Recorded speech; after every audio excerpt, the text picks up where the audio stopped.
In this video, I'm going to show you how to remove and replace the front fender on this Ford F-150. Let's get started. The first thing we want to do is remove this push clip up here, which holds this shield on. As you can see, it's got a Phillips head cutout on it, so try to unscrew it. A lot of times they don't unscrew because it's, well, old and brittle and plastic and it just doesn't work like it should, but it should have some threads on it.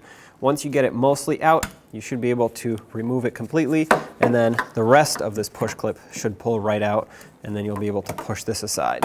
Behind that shield, a 10mm bolt is hiding. Remove it. And on top of the headlight, 2 more 10mm bolts. They're all the same. With those off, the only thing holding this headlight in are 2 clips on this side, which I'll show you in a little. But to remove it, you want to pull it out, and the best way to do this is to just yank it all of a sudden. That'll break these clips free. There's not much you can do to get back there.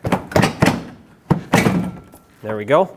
And these are them right here, this one and this one. As you can see, they just snap into the fender. On the back side, we have some electrical connectors for bulbs. The turn signal / running light bulb, I'm going to twist counterclockwise and remove. For the main headlight bulb, I'm not going to take the bulb out. I'm just going to disconnect the connector because we will not be reusing this bulb. Last one is going to be this marker light. Twist this one too counterclockwise and pull it out. Now with the headlights off, let's start in the center and work our way towards the side. Now I'm only going to show you one side, and you'll just have to do the same to the other side because it's a mirror image. So in the center here, right by the hood release lever, we have 2 8mm bolts. Remove both of them. Because I'm moving my way towards the passenger side, I'm going to go to the left of where we just were, but of course, like I said, you would do the same to the driver's side. So I'm going to remove this 10mm bolt right here.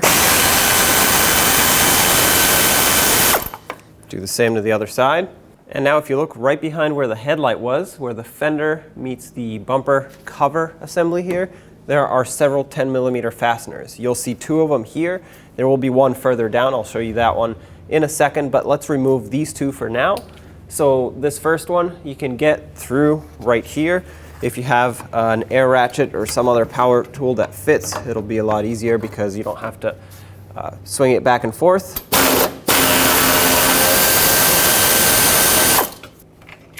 Okay, now the next one down we'll have to get from the inside of the fender well. And if you keep following the bumper cover assembly right here, you'll see a few more 10mm fasteners. There are 2 mounting nuts on the side. They secure the fender flare onto the bumper cover, and then there's a 10mm bolt that goes right through at the top here through the fender. We have to take all of them out, so it doesn't matter which one you start with. Okay, there's the bolt.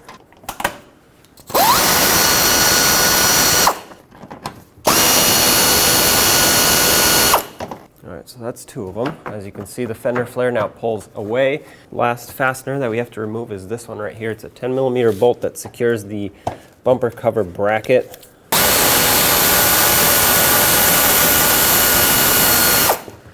It's right in this little cutout.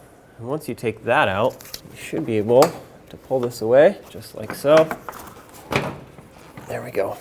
Now back up top, where we removed the 10mm bolts right after the first couple, you'll see this tab right here that you can press down. And once you press that down, it'll release the entire bumper cover bracket, and that'll be the last thing holding this on.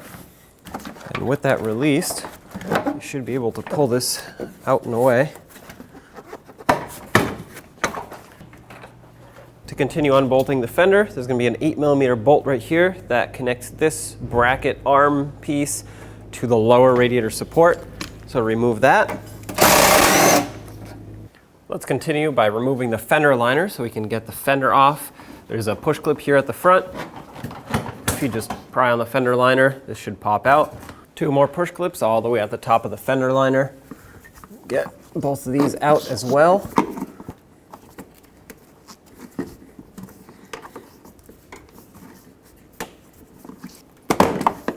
Okay.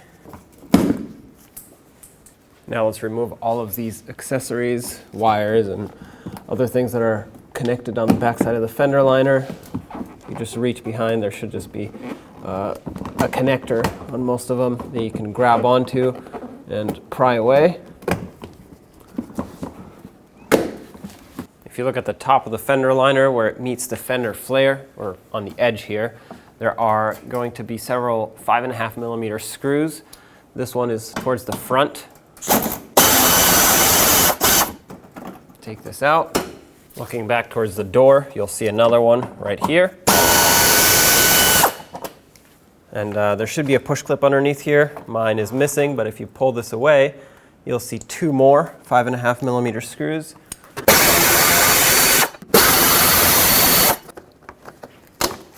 And now, all we have to do is move this around until we can pull it out of here. Usually you'd want to push it back down and then pull away.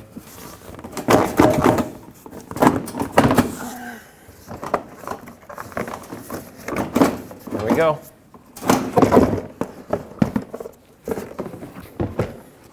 Let's remove the push clips that are on the outside of this fender flare. There are two of them, one over here and one further up. You can use just a simple trim tool to do this. A lot of times these do break. There we go. Yep, that one broke. We'll have to install a new one. That's all right. Looking from the back side, right behind the fender liner, this is towards where the door is, you'll see these clips that hold the fender flare on. We're gonna have to squeeze the two tabs on these so you can actually pull this away without damaging anything. I like to do this with needle nose pliers. Just clamp it and pull it away. And just go around the whole thing and remove all of them.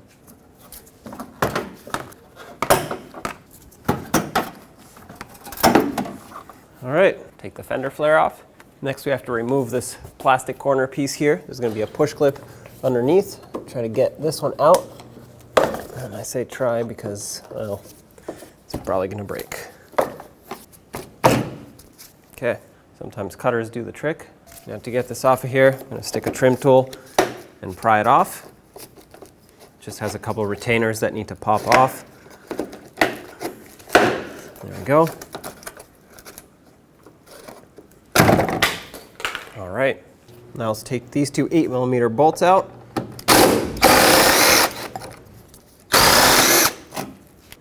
This should free up the bottom of the fender. At the top of the fender, where it meets the apron, that's what this is called here, it's secured with three 10mm bolts, so let's get all three of these out.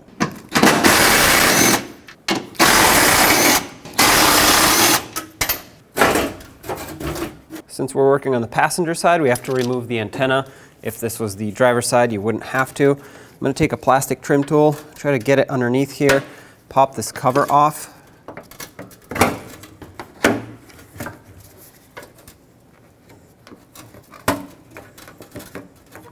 Okay, slide this up. What we're gonna do next is take some pliers, or you can also take a wrench. It's a 10mm cutout here, and you can break the antenna loose. There we go, this wasn't too tight. Usually they are pretty tight, and sometimes they seize in here, so you'll wanna work it back and forth. If it gets stuck, hopefully you can get yours to come out. Set this aside, and now you'll need a Phillips head screwdriver to remove this piece off of the fender. There are three Phillips head screws, two at the front and one towards the rear. Remove all three.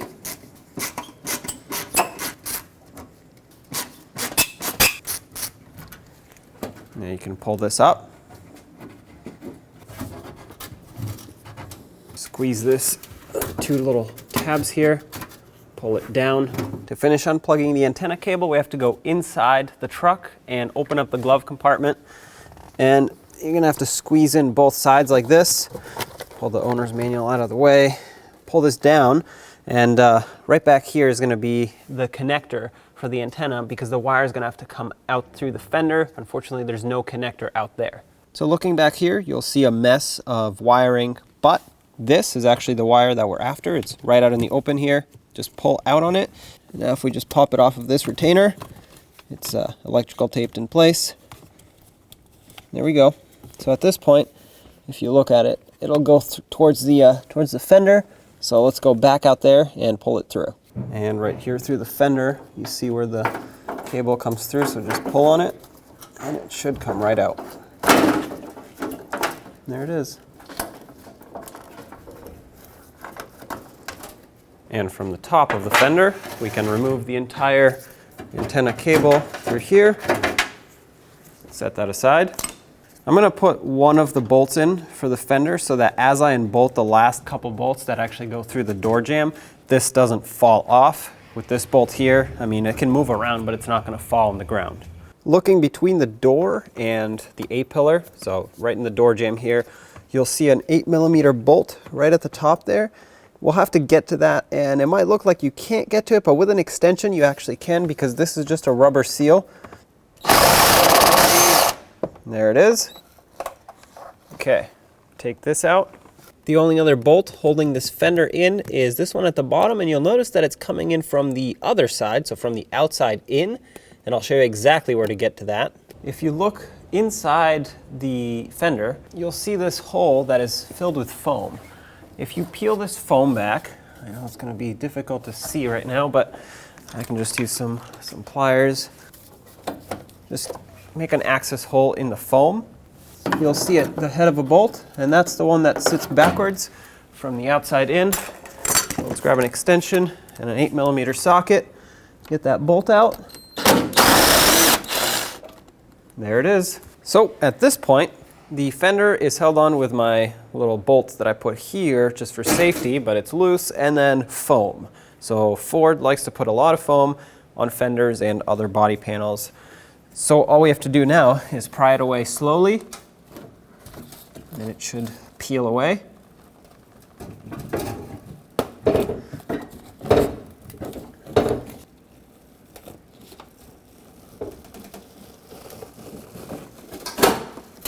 There we go. I'll remove my bolt. And there it is. There's your front fender.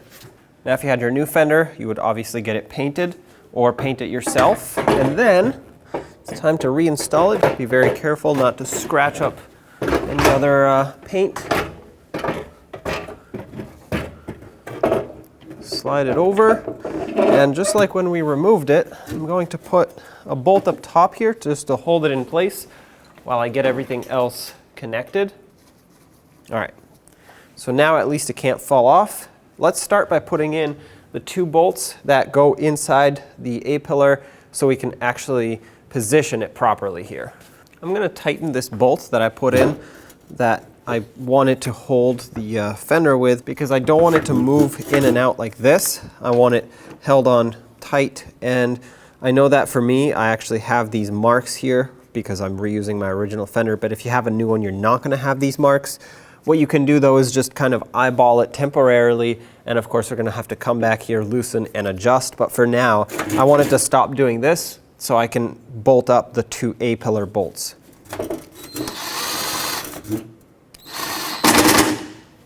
Perfect.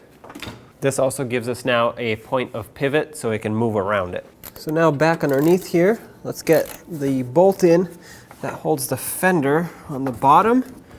Try to get it as lined up as possible. Keep in mind that we will most likely have to come back to certain fasteners and loosen them up, readjust the fender, and then tighten them back up. So get it as close as possible as you can right off the bat, but it's not out of the question to have to come back and adjust things to make everything line up properly.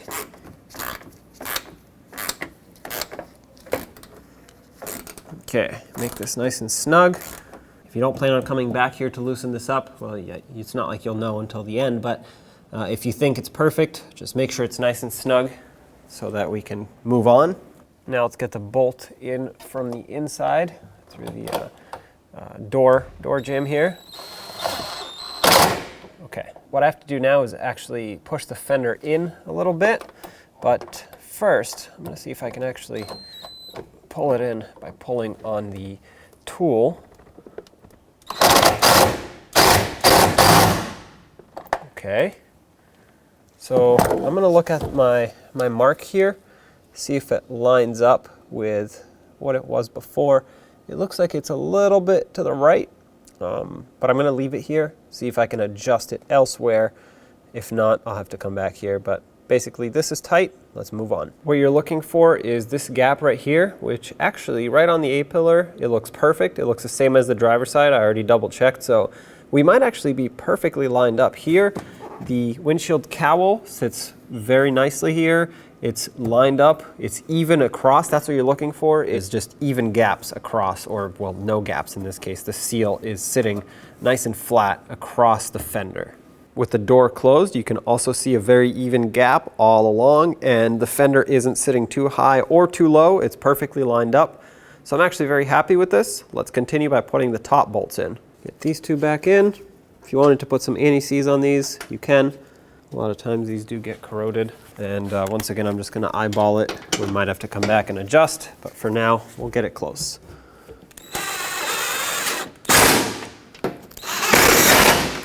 We are now at a point where we can lower the hood, check for the gap between the hood and the fender. You wanna make sure it's the same as the other side. So I'll bring this down. Actually, this gap is perfect from one end to the other. And looking at the other side, which I know you can't see, but I can, it is symmetrical. It's the same gap, so this actually looks perfect. Let's lift this back up and continue bolting up the fender. Right at the front here, underneath where the headlight would mount, let's resecure the bracket for the fender. From underneath, let's put this piece on, which is just a bracket that allows you to thread in the mounting screws for the antenna. Slide it up. There we go, that's pushed into place. And now we can take the antenna cable and slide that down, just like so. I'm not going to route it yet, I'm just pulling it all the way down and securing it on here. There we go. Reinstall the 3 Phillips head screws. Make sure they're nice and snug, and make sure this gasket here is still in good condition, unless you have a new one. But you can definitely just reuse your old one. All that does is it prevents a lot of water from making its way on the inside of the fender liner and following the antenna cable. That's the main point here. It's not like the inside of the fender doesn't get wet, because it does. The wheel splashes water, but you just don't want water following the antenna cable, because then it'll get inside the car or inside the truck, and well, that's not going to end well. So make this nice and snug. They don't need to be crazy tight, just a little snug. And then might as well put this cap back on while we're at it, just like so, as well as the antenna mast. That's what this is called. Just gonna thread it down all the way until it's bottomed out, and then I'm gonna take my 10mm wrench and just give it a quick snug. Doesn't need to be very tight, just, you don't want it flying off of here. Here's the antenna cable that you can now take and put through this opening, and it should go right behind the dash. Try to aim it to go that way so that you can actually grab it from behind the glove box. And if you have a helper, actually that would be ideal, so that the person on the inside of the truck can grab it and pull it as you slide it through here. There's a grommet. This grommet needs to actually seal up on this opening so that no water gets in. There we go. Press it in tight. As you can see, this is perfect right here. And inside, you can reach in and you'll see it all the way up against the A-pillar, all the way in the back. You can pull the wire through. There it is, okay? And reconnect it. Make sure it makes a good connection. Otherwise, when you turn on your radio, it's not gonna work. My retainer broke off, so I'm just going to wire tie it over here. But if you still have your retainer on, just go ahead and clip it on right into that hole over there on that white retainer. And to close the glove box, simply bring it up, squeeze the sides in. Well, once you squeeze one side, it should be able to close. There we go. And now from underneath, you'll see the 2 holes on the bottom that have to line up over here. Okay, so I'm gonna leave it here, and then we'll put the plastic cover over. This just has 2 little clips. One is broken, but the other one is still secured, and then it has the push clips that go on. So resecure this in place, and with this, you can make sure that it all lines up as it should. These over here, and then of course with the door, you're going to push it in all the way, and now you can tighten these up.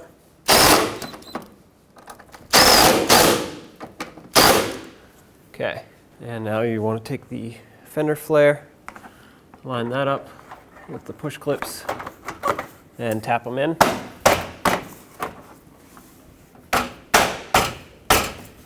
You're going to want to take your fender liner, bring it in, and the best way to get this to line up is to actually push it further than it needs to go, and then kind of hook it up and over the fender. Bring it back, there we go, and line it up.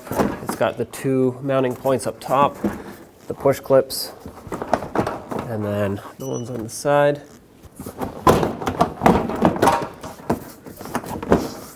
Once you have the fender liner somewhat lined up here, I'm going to start with the two push clips that go up top, just because they have a little bit of wiggle room and play to them, so you can actually adjust it to line up the bolts that go around the outside. And since we're here, might as well reattach all the wiring harnesses that get clipped onto the backside. Now they will pretty much be right where they should, just because the wires are already formed to be here, so it shouldn't take a lot of guessing as to where they are. There we go. Let's start with the two mounting screws that go on the back side at the bottom. Start those in and snug these up.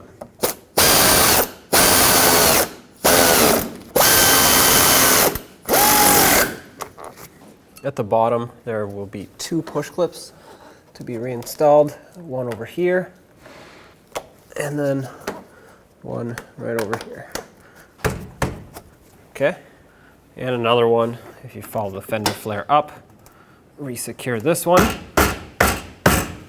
and keep going even further, and you'll see that one right over there.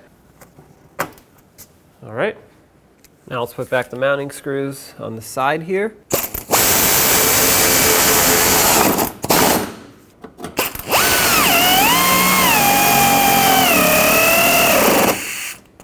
And now it'll be time to reinstall the bumper cover assembly. So I'll just roughly line it up, because we'll need to do some fine tuning here before it can actually slide in. The first of which is going to be this area where it has to slide into the radiator support. Clip it in like that. This will hold it in place temporarily. Now when it comes to this corner, you're going to want to tuck the bumper cover under. There we go. Has to be nice and flush. And then you'll want to resecure the fender flare. Now we can bolt everything back up. Put these bolts through.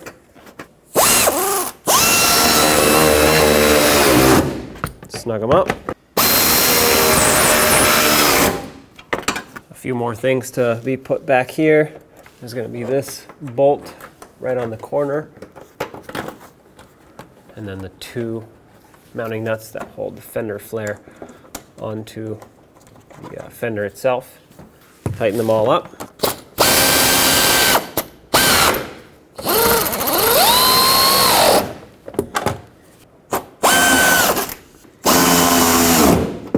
And then there was one last bolt right over here in this cutout that secured the bumper cover bracket to the fender.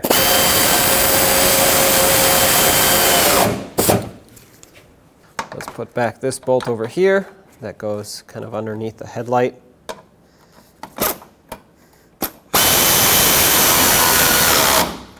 And the last two over here, right by the hood latch release lever.